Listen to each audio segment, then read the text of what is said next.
गड़बड़ तो नहीं हो गया? गड़बड़ हो गया, गड़बड़ हो गया, कुछ करना, और मेहनत करो, और मेहनत करो। मैंने किरदार बनाया जो लोग समझते हैं अनिल कपूर है, और मुझे लगता है कि ऐसा अनिल कपूर लोगों को दिखाना चाहिए मुझे। ऐसा तो रियल लाइफ में नहीं, मैं तो घर में आता हूँ, कभी कभार तो किसी से बात ही नहीं करता, जाके सो जाता हूँ।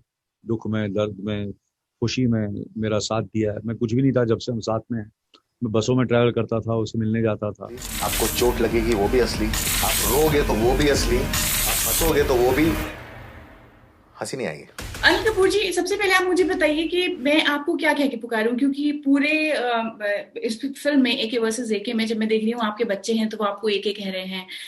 आपकी सेट्स पर आपके साथ जो लोग काम कर रहे हैं वो आपको एके कहते हैं। आपके भाई बोनी कपूर साहब और संजय कपूर सब आपको एके कह के मुखातिब कर रहे हैं। मैं आपको क्या कहूँ? एक है, आप भी एक कहिए। तो सुनीता भी आपको एके कहती है? नहीं, सुनीता की नहीं बोल। अनिल, अनिल। पहला रूल, आपको पुलिस को फोन नहीं करना है। जिन लोगों ने फिल्म नहीं देखी, ट्रेलर देखा है, और उसमें एक जगह अनुराग कश्यप कहते हैं कि इस उम्र में इनको हीरो बनना है, और माय नेम इज लखन का टाइम चला गया। हाँ।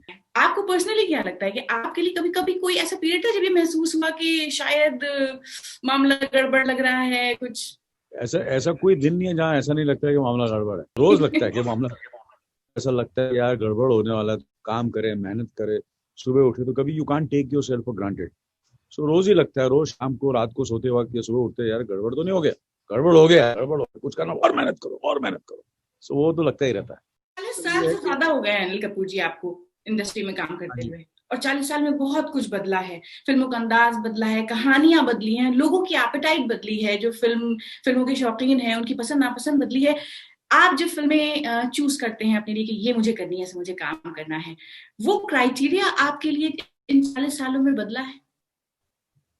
नहीं, सेम है क्राइटेरिया। अच्छा स्क्रिप्ट हो, अच्छा डायरेक्टर हो, अच्छा प्रोड्यूसर हो, अच्छा को स्टार हो, बस यही क्राइटेरिया होता है कि ये सब चीजें अगर अच्छी हो तो वो, तो मैं अपने आप को खुशनसीब समझता हूँ। और कभी कभार ऐसा लगता है कि सब कुछ अच्छा है मगर फिर भी कुछ गड़बड़ हो जाए, तो ये तो चलता ही रहता है।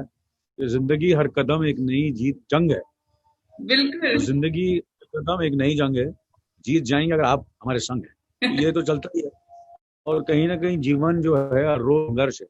पर एक चीज है जो आप आपके कंट्रोल में है, वो है आपकी मेहनत। वो आप कंट्रोल कर सकते हैं। जितनी आपकी कैपेसिटी है, जितनी आपकी, आपको उम्र, जो आपकी उम्र, आपकी हेल्थ, आपकी फिटनेस आपको अलाउ करती है, उतना आपको कोशिश करनी चाहिए। हमेशा कहते हैं कि एंटरटेनमेंट बहुत जरूरी है। जब फिल्मों की बात आती है, मसाला बहुत जरूरी है। खास तौर पर जो अदाकार हैं, जो एक्टर्स हैं, वो भी इस बात को बहुत जरूरी समझ रहे हैं कि सिर्फ मसाले की बात नहीं है, और भी बहुत कुछ जरूरी है। क्या आपको भी ऐसा महसूस होता है? नहीं, देखो, एंटरटेनमेंट और मनोरंजन तो बहुत जरूरी है, क्योंकि कहीं ना कहीं राज कपूर साहब हमेशा कहते थे कि एंटरटेनमेंट करो, लोगों को हंसाओ रुलाओ, मगर कहीं ना कहीं उस फिल्म में अगर आप एक बात कह जाए तो वो बहुत अच्छी बात होती है। कोई मैसेज, कोई मॉरल मैसेज, कोई टेक अवे गिफ्ट। आजकल की जो जनरेशन है उसमें एक गैर मामूली, एक एक्स्ट्राऑर्डिनरी फिटनेस लेवल है, एक एनर्जी है। आपका ध्यान सबसे ज्यादा किस चीज पर जाता है? मुझे लगता है कि कहीं ना कहीं एक 360 डिग्रीज ध्यान होना चाहिए, और मैं कोशिश वही करता हूँ अपनी तरफ से कि मैं हर चीज पर ध्यान दूं। दूसरा रूल, कोई आउटसाइडर को इन्वॉल्व नहीं करने का। तीसरा रूल, ये कैमरा चलता रहेगा चाहे यमराज भी फिल्म में क्यों ना आ जाए। इस अरसे में आपने बहुत सी फिल्में की, बहुत से किरदार और बहुत मुख्तलिफ किरदार। कोई अगर मैं आपसे पूछूं कि एक ऐसा कैरेक्टर जिसमें आपको बहुत मेहनत करनी पड़ी और आपको लगता है कि हाँ, जान लगा दी? किरदार ऐसे होते हैं जहां आपको ज्यादा मेहनत करनी पड़ती, क्योंकि वो होता है कि कहीं ना कहीं आप अपने कंफर्ट एरिया से हटकर काम करते हैं। कोई ऐसा किरदार होता है, जैसे कि मैंने ईश्वर की थी, जब मैंने पुकार की, तो उसमें थोड़ा सा कहीं ना कहीं ज्यादा मेहनत हुई थी। नायक में 3 ऐसे फाइट सीक्वेंसेस थी, रिस्क लेना पड़ा, मेहनत करनी पड़ी। तो ये सब चीजें आपका सामना करना पड़ता है। पूछे मेरी बेटी कहाँ है, मैं आपके हाथ जोड़ता हूँ, भीख मांगता हूँ। एके वर्सेस एके में ये देखो मिलता है कि अनुराग कश्यप, जिनके साथ आप काम कर रहे हैं, और एक सिचुएशन है, मजबूरी में फंस गए हैं और करना पड़ा है बिकॉज सोनम कपूर उनके कब्जे में है। तो क्या रियल लाइफ में भी ऐसा कभी होता है कि इंसान चाहे ना चाहे लेकिन अब इस सिचुएशन में फंस गए? स्पेशली एक्टर्स के बारे में, आपके बारे में बात कर रही हूँ। हर रोज होता है, कहीं ना कहीं सिचुएशन तो होती है, और स्पेशली हम जो कभी कभी हमारे साथ तो ज्यादा होता है कि सबके साथ होता है, मगर हमारे साथ इसलिए ज्यादा होता है क्योंकि लोग ये समझते हैं कि हम वी आर पब्लिक फिगर्स, तो हम उनकी प्रॉपर्टी हैं और हक भी है उनका बनता है हम पर कि वो क्यों हम इतना प्यार देते हैं, हमसे मोहब्बत करते हैं, हमारी फिल्में देखते हैं। कहीं गया हूँ जहाँ मैं अफसोस करने गया हूँ किसी के पास, कहते हैं ना, कोई ऐसी घटना हुई है जिनको मैं अफसोस किया, मैं अफसोस करने जा रहा हूँ, अफसोस कर रहा हूँ, मगर कहीं ना कहीं उस अफसोस के दौरान मैं खड़ा हूँ और कोई एक सेल्फी दे देंगे आप मुझे, एक फोटोग्राफ दे दें, तो फिर हमें थोड़ा सा वो ये सब चीजें होती हैं। कभी कभी फ्लाइट पकड़नी होती है, कभी कोई किसी देर की देर होता है, कभी आप थके हुए हैं, कभी ऐसी सब चीजें होती है, मगर फिर भी लोग चाहते हैं कि हम उनके साथ अच्छी तरह बात करें, तस्वीरें दें, ऑटोग्राफ दें। अभी जैसे कोविड की सिचुएशन चल रही है, तो ऐसी सिचुएशन में मास्क पहनना और अपने आप को अपना ख्याल रखना और दूसरों का ख्याल रखना बहुत जरूरी है। और फिर भी लोग आते हैं कि नहीं सर, आप मास्क उतार के तस्वीर ले लीजिए ना प्लीज। मतलब एक तो मास्क के साथ अब तस्वीर लीजिए, नहीं अभी मैं नहीं कर सकता कहीं ना कहीं, because I am besides having a social distance, मुझे अपनी चिंता और आपकी चिंता भी है। तो ये सब चीजें होती हैं हमारे साथ कभी कभी। एक आपका जिक्र निकलता है तो सबसे पहला रिएक्शन जो किसी का भी होता है, कोई कहेगा कि इस आदमी के जीन्स कमाल हैं, मतलब he is not getting old. कोई कहता है कि किस्मत बहुत अच्छी है, जिंदगी ने मौके बहुत अच्छे दिए हैं। आप जब अपनी जर्नी पर नजर डालते हैं, आपको क्या लगता है कि व्हाट एग्जैक्टली इज इट जिसने आपके हक में काम किया? मैं अपनी खुशनसीबी समझता हूँ, आशीर्वाद समझता हूँ, लक समझता हूँ, नसीब समझता हूँ, जो आप समझना चाहें। मगर मैं ये कहना चाहूंगी ये सब चीजें तो हैं, मगर अगर आप वो सब चीजें हैं और आप उस अपॉर्चुनिटी का इस्तेमाल नहीं करते, मेहनत नहीं करते, तो you will lose that opportunity, you will lose that golden moment that when the time is there and you don't make the most of it. So that is equally more important, I feel. Hard work.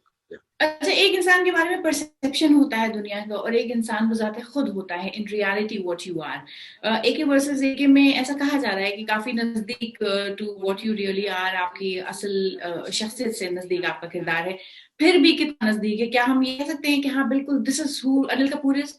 नहीं, ये जो आप किरदार देख रहे हैं वो कहीं ना कहीं एक एग्जैजुरेट वर्जन है, ये कहीं ना कहीं एक परसेप्शन है लोगों का, ये कहीं ना कहीं लोगों की जो प्रेस में मीडिया में कुछ लोग आपके वेल विशर्स, आपके क्रिटिक्स, आपके दुश्मन, आपके दोस्त आपका मजाक उड़ाते हैं, ये करते हैं, एक परसेप्शन बनता है। तो उसका एक परसेप्शन जो है, जैसे अनुराग साहब ने कहा, उन्होंने फिल्म जिनके पहले डायलॉग्स लिखे कि मैंने सारे जो डायलॉग्स लिखे हैं वो जो सारे ट्रोल्स थे उनका मैंने डायलॉग्स बनाए कि मेरे बारे में या उनके बारे में लोग क्या समझते हैं, जो ट्रोल्स क्या समझते हैं, वो डायलॉग दिए कि अनुराग कश्यप की कोई फिल्म नहीं चलती, ऐसा तो है नहीं, उनकी बहुत सी बारी फिल्में चली, उसकी सारी फिल्में जो है वो कॉपी करता है, ऐसा है नहीं। अंग्रेजी फिल्मों ऐसी, ब्लैक फ्राइडे जो है वो एक बुक पे थी, रियल लाइफ इंसिडेंट पे थी। गैंग्स ऑफ वासेपुर एक अच्छी कल्ट फिल्म है। तो मगर वो जो परसेप्शन है लोग इनके बारे में, तो वो सारे डायलॉग्स हैं। अब ये भी परसेप्शन है, तो असल अनिल कपूर कैसे हैं? हाँ, तो जैसे ये परसेप्शन है कि मिस्टर इंडिया के बाद में गायब हो गया, ऐसा हुआ तो नहीं। मुझे ऊपर वाले ने बहुत नवाजा है कि एक मैंने किरदार बनाया जो लोग समझते हैं अनिल कपूर, और मुझे लगता है कि ऐसा अनिल कपूर लोगों को दिखाना चाहिए मुझे। ऐसा तो रियल लाइफ ही नहीं, मैं तो घर में आता हूँ कभी कभार तो किसी से बात ही नहीं करता, जाके सो जाता हूँ। तो कुछ तो आइडिया दीजिए कि तो फिर असल अनिल कपूर को कैसे समझा जाए? असल अनिल कपूर कैसे हैं? कहीं ना कहीं कुछ ना कुछ तो किरदार में आपका आता है, कुछ झलकियां आती हैं, चाहे वो इमोशन हो, चाहे वो आपके बात करने का तरीका है, जो आपके सोचने का तरीका है, जो आपके साथ इमोशनल जर्नी हुई है, वो तो आपकी झलकियां आपके किरदार में, हर किरदार में आती है। सिर्फ यही किरदार नहीं, हर किरदार में आपके एक्सपीरियंसेस, आपकी प्लस पॉइंट्स, माइनस पॉइंट्स, आपके साथ जो माइलस्टोन्स हैं आपके करियर में हुए, आपके अंदर मेमोरी के दौर पे, इमोशन के दौर पे बसे हुए हैं, तो आप उसे बाहर निकालते हैं और हर किरदार में उसे यूज करने की कोशिश करते हैं। How can we make it big into the industry like you? You can't unless your surname is Kapoor. 3 भाई हैं और तीनों की फिल्मी जर्नी बहुत मुख्तलिफ है। जाहिर है बोनी कपूर साहब तो अदाकार नहीं है, लेकिन संजय कपूर अदाकार हैं। एक मुस्तकिल कंपैरिजन रहा आप लोगों का। अब उसके बाद अब आपके बच्चे हैं, सोनम कपूर है, हर्ष है, आप उन्हें किस तरह की टिप्स देते हैं कि भाई ये? मुझे हमेशा लगता है, और मुझे कभी कभी बहुत दुख भी होता है कि कभी कभी लोग काफ़ी जजमेंटल हो जाते हैं और ओपिनियंस कुछ भी बोलते हैं उनके बारे में, और इनके बारे में कि सबके साथ ऐसा हुआ है।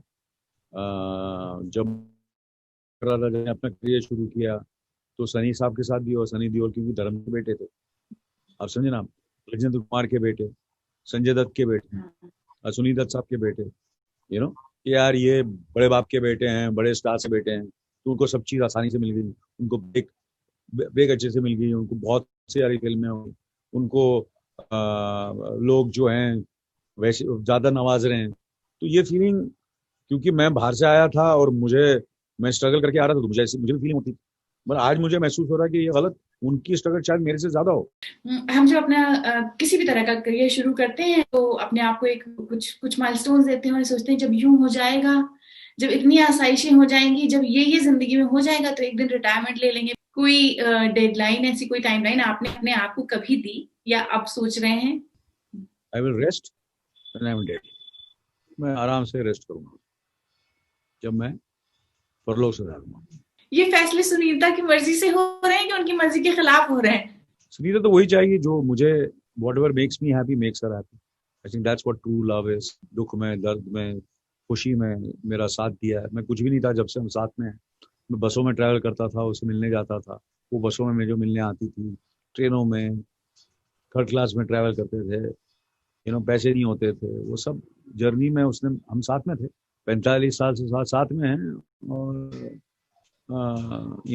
आज अभी तक तो तो कहीं ना कहीं मुझे ऐसा लगता है कि वो उनकी खुशी में मेरी खुशी है, मेरी खुशी में उनकी खुशी है।